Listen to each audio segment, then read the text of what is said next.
Assalamualaikum warahmatullahi wabarakatuh. Saya Nova Puspita Wulandari. Baiklah, di video kali ini saya akan mempresentasikan tentang syirik untuk memenuhi tugas akhir semester dari Bapak Dr. Budi Santoso Wibowo selaku dosen pengampu mata kuliah Al-Islam. Baik, berbicara tentang syirik. Secara bahasa, syirik diartikan dengan memalingkan sesuatu ibadah kepada selain Allah Subhanahu wa taala, baik dalam bentuk perkataan maupun bentuk perbuatan. Dan secara istilah, syirik diartikan dengan memalingkan sesuatu sebagai tandingan bagi Allah Subhanahu wa taala. Firman Allah Subhanahu wa taala yang berbunyi, "Sesungguhnya Allah Subhanahu wa taala tidak akan mengampuni dosa syirik, mempersekutukannya dengan suatu apa jua, dan akan mengampuni dosa yang lain daripada itu bagi siapapun yang dikehendakinya menurut aturan syariatnya. Dan siapa yang mempersekutukan Allah Subhanahu wa taala dengan sesuatu yang lainnya, maka sesungguhnya ia telah melakukan dosa yang amat besar." Quran Surah An-Nisa ayat 48. Saya Nova Puspita Wulandari. Baiklah, dalam video kali ini saya akan melakukan wawancara terhadap Ustazah yang bernama Ustazah Desi Hadijah SPDI. Baiklah Ustazah, yang pertama saya akan menanyakan tentang apa bentuk-bentuk kesyirikan yang terjadi dalam budaya dan kebiasaan yang di masyarakat kita. Ya, baiklah, mengenai bentuk-bentuk kesyirikan yang ada di masyarakat, apalagi yang sering kita lihat sehari-hari, misalnya perdukunan, ini sangat sering ya kita temui, apalagi di pelosok desa gitu. Praktek perdukunan ini masih banyak gitu kan, yaitu aktivitas masyarakat gitu kan yang mendatangi seseorang yang bekerja sama dengan jin untuk menanyakan sesuatu, menanyakan obat misalnya, atau menanyakan tentang jodoh gitu. Kemudian ada juga yang mendatangi dukun untuk santet gitu kan, menyukai seseorang lawan jenisnya untuk dinikahi, kemudian disantet agar orang itu mau nikah dengannya. Ada yang seperti itu. Kemudian ada juga praktek syirik itu seperti memberikan sesajen ke orang yang sudah meninggal gitu kan. Kemudian ada yang meminta-minta di kuburan, meminta kepada orang yang sudah meninggal. Kemudian ada juga kesyirikan itu dalam bentuk ramal-meramal gitu kan. Percaya kepada peramal bahwa misalnya tahun sekian akan terjadi kiamat, kemudian tahun sekian akan ada pesawat jatuh misalnya, itu kan masyarakat banyak gitu kan yang akhirnya percaya dengan ramalan-ramalan seperti itu, padahal itu adalah perbuatan syirik seperti itu. Kemudian ada juga bentuk syirik itu seperti memotong ataupun memotong hewan kemudian disajikan, ditujukan kepada jin penunggu pohon seperti itu. Dan banyak lagi jenis-jenis syirik lainnya yang terjadi di masyarakat seperti itu. Baik Zah, untuk pertanyaan yang kedua ya Zah, mengapa kesyirikan tersebut bisa terjadi di kehidupan kita atau di lingkungan kita Zah? Jadi penyebabnya mengapa hal tersebut bisa terjadi itu karena lemahnya pemahaman umat ataupun masyarakat terhadap akidah Islam, atau rusaknya akidah seseorang, itulah yang membuat maraknya praktek-praktek perdukunan ataupun syirik tadi. Nah, sebagaimana kita ketahui, ketika seorang muslim sudah memiliki akidah yang lurus, akidah yang murni, untuk menyembah Allah saja itu kan, ataupun semata-mata menyembah Allah, pasti otomatis dia akan terhindar, dia tidak akan mau melakukan aktivitas-aktivitas syirik tadi. Nah, jadi mengapa di masyarakat itu banyak praktek-praktek perdukunan ataupun syirik tadi itu? Karena mereka tidak memahami akidah Islam dengan benar. Seperti itu.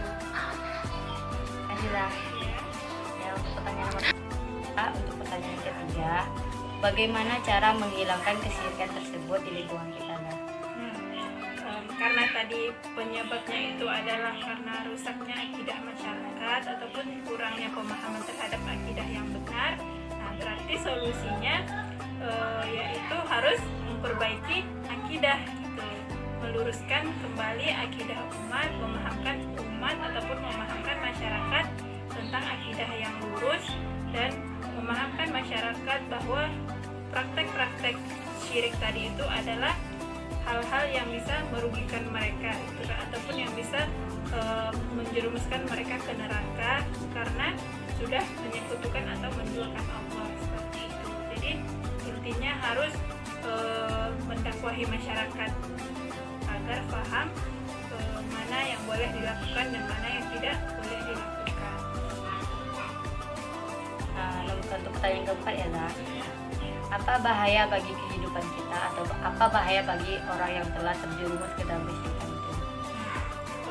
Adapun bahaya dari kesyirikan itu ada dia bahaya dalam jangka panjang ataupun jangka pendek. Yang pertama, bahaya jangka panjangnya itu yaitu di akhirat nanti. Seorang yang sudah melakukan praktek syirik ini artinya kan dia sudah menduakan Allah. Nah, otomatis itu sudah dikabarkan Allah gitu kan, bahwa orang yang menduakan Allah itu pasti akan masuk ke dalam api neraka. Artinya dia tidak akan selamat di akhirat. Ini untuk jangka panjangnya. Kemudian bahaya jangka pendeknya itu kan artinya yang akan terjadi di dunia ketika ada praktek-praktek syirik seperti ini. Yang pertama tentu akan merusak tatanan masyarakat gitu kan, bisa memecah belah masyarakat seperti itu.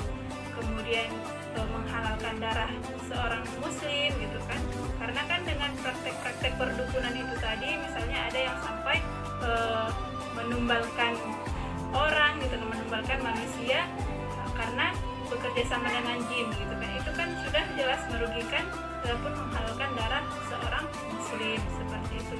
Dan banyak lagi bahaya-bahaya yang disebabkan oleh syirik ini, dan tentu syirik ini sangat merugikan umat Islam baik di dunia maupun di akhirat seperti itu. Terima kasih, Ustazah. Ya, wallahu a'lam bishawab. Apabila ada kesalahan itu datangnya dari Ustazah sendiri dan kebenaran itu hanya milik Allah. Baiklah. Oke, cukup sekian wawancara dari saya kepada Ustazah Desi. Semoga apa yang disampaikan Ustazah Desi tadi bermanfaat bagi kita semua. Amin. Baiklah, kesimpulannya tentang syirik sejauh ini di dalam masyarakat dari zaman dahulu hingga zaman sekarang. Syirik merupakan penyakit masyarakat yang mereka pikir bisa mempermudah urusan mereka di dunia dengan cara menyekutukan Allah. Namun pada akhirnya, seorang musyrik hanya akan membuat dirinya merugi dengan apa yang telah diperbuatnya. Seperti praktek perdukunan, menyembah batu, mengagungkan api, atau menganggap suatu benda dapat mengabulkan apa yang diinginkannya. Untuk menanggulangi masalah seperti ini yang terus ada pada masyarakat, perlu adanya sosialisasi atau pendekatan bahwa yang patut disembah dan satu-satunya hanyalah Allah Subhanahu wa Ta'ala, membawanya kepada majelis ilmu untuk mempelajari ketauhidan Allah. Jika sekali kita sudah melakukan pendekatan dia tidak mau, maka cobalah 2 kali. Jika kedua kalinya juga masih gagal, cobalah 3 kali. Jika ketiga kalinya juga masih tidak mau, maka jalan terakhir adalah dengan kita doakan biar Allah saja yang akan menegurnya dengan azab. Karena manusia adalah makhluk yang lemah yang diciptakan oleh Allah dan akan kembali kepadanya, Allah Subhanahu wa Ta'ala. Baiklah, untuk solusi dari saya, Nova Puspita Wulandari sebagai mahasiswi Universitas Muhammadiyah Riau, agar kesyirikan tidak menyebar luas, perlu adanya lembaga keagamaan di tengah-tengah masyarakat dan juga majelis ilmu untuk menambah keyakinan diri kepada Allah dan berserah diri kepadanya agar terhindar dari jalan kesesatan. Oke, cukup sekian video dari saya. Semoga apa yang saya sampaikan menambah wawasan bagi kawan-kawan sekalian. Yang benar datangnya dari Allah Subhanahu wa Ta'ala dan yang salah datangnya dari diri saya sendiri. Saya akhiri, wassalamualaikum warahmatullahi wabarakatuh.